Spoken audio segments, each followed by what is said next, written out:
Thank you guys for having me. Thank you, Park Street. So, beyond the bottle, bringing a brand to life.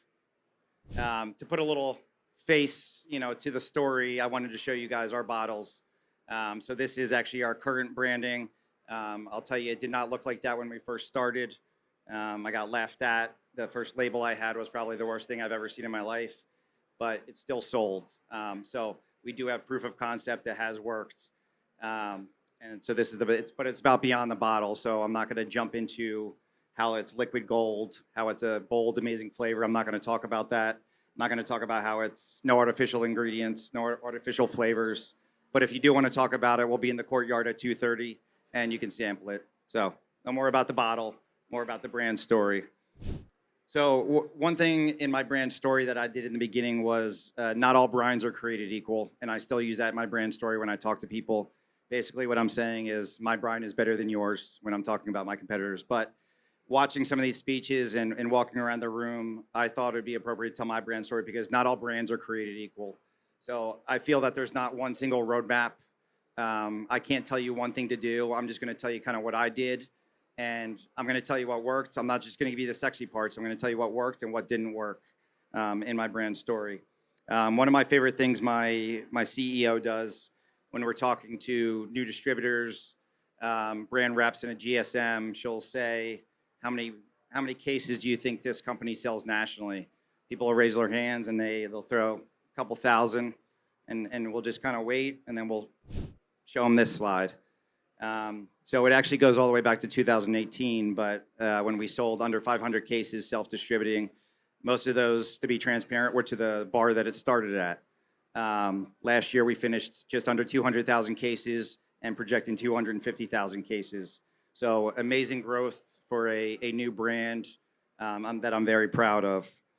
So as we're self-distributing, I had to find easy wins. So my best advice is do what you got to do to stay in business for that first year. Use what you got. So I said 100,000 cases a year making it themselves. I leveraged the bar success.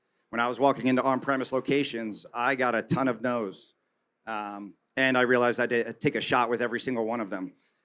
So I started focusing in on real retail stores that said yes a lot more. They had a bigger shelf.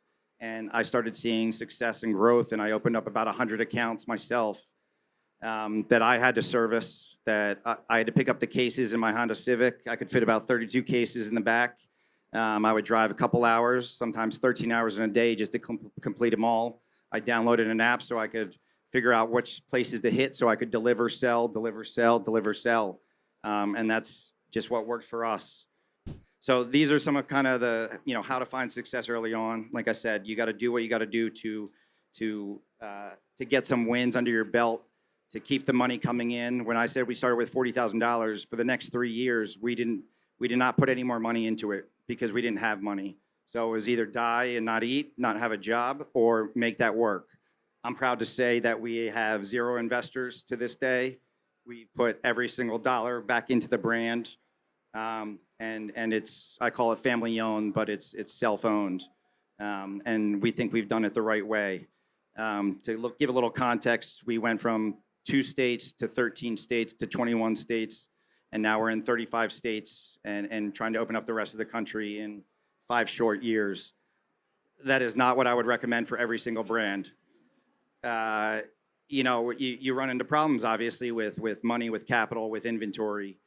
But that's why I said every roadmap is not the same. You got to do what works for you. Distributors kept saying yes. I can't get into all the details. That obviously runs into problems down the line, but it worked for us.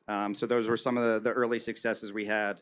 One of the other things I did with no marketing budget, doing the social media myself, was I needed free guerrilla marketing. I looked for brand partnerships. I had this guy bugging me since 2019. Hey man, you got to do this pickle festival. You got to do this pickle festival. I said no the first year because we weren't ready, and I've done it with him every year since 2019. And I realized he had a massive, I call him my pickle influencer. And for $1,500 a month, what it was, he had over 400,000 pickle fanatics. I know a lot more about pickles than I ever thought I would in my life. But literally, it created a cult following. These were people that were I was in 2 states and I'm getting inquiries from California, from Texas. How do I buy your product? How do I? And I didn't know the answer, but it created a cult following, and it was a free, I call it free, but just cheap marketing that expanded our reach. Not everyone has the resources to have the marketing team I have now, the PR guy I have now, those things. So I really wanted to focus in on the beginning and finding those things. So one of the things that we did was to identify our target audience. It was the pickle people, obviously. I didn't realize they're fanatical, they're loyal. It's almost like a cult, but they buy and buy and buy my product over and over again.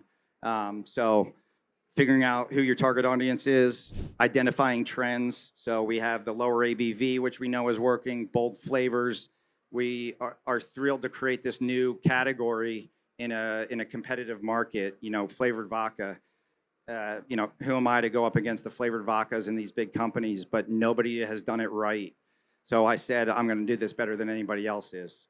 And then the good for you, it's pickle juice, right? Maybe a little bit of sodium, but other than that, it's, gluten-free, sugar-free. So, but identifying those trends are important, and I use those for early success wins. And then we call this staying on tops. What are we doing now? Tops, if you didn't pick up on it, is the original Pickle Shot. One of the smart things my team did was we kept getting confused. Hey, this pickle vodka. When we started, there was about 3 pickle vodkas out there. I didn't consider them the same thing as us, the Pickle Shot. Now there's 40. The competition comes when they see other people thriving, people are copying us, and we're happy to be the market leader that we zone in on the original. And then we created a secondary call. When I was going into the bar and doing shots, it was like Tito's, it was Fireball. So we're rallying around that to stay on top of the competition and differentiate ourselves. One of the other things we do is all brands aren't created equal. We have a pickle scientist. They do exist. How much that goes into working with pickle and pickle juice, it's not as simple as you think. So those are the things that are going to differentiate. I can't get into everything my marketing team is doing now, but it's the things that are going to differentiate us for the other brands, for when the big brands start come knocking. Those are the things that are giving us these continued wins, we said, to get up to 250,000 cases. And then lastly, I say I got lucky. We caught a wave of the pickle flavor. I think luck is involved a little bit, but determination, hard work, and not going out of business. But you see the Forbes article, when Goldfish, when Doritos, Popeyes start making something pickle flavored, you kind of know you're onto it, but you got to piggyback off of that. So, kind of roll with it. I can't walk into a supermarket without seeing 20 different pickle things now. I wish they would slow down, but it is what it is, so you got to go with it. But so I hope you enjoyed the brand story. It's a real story, authentic story. Thank you.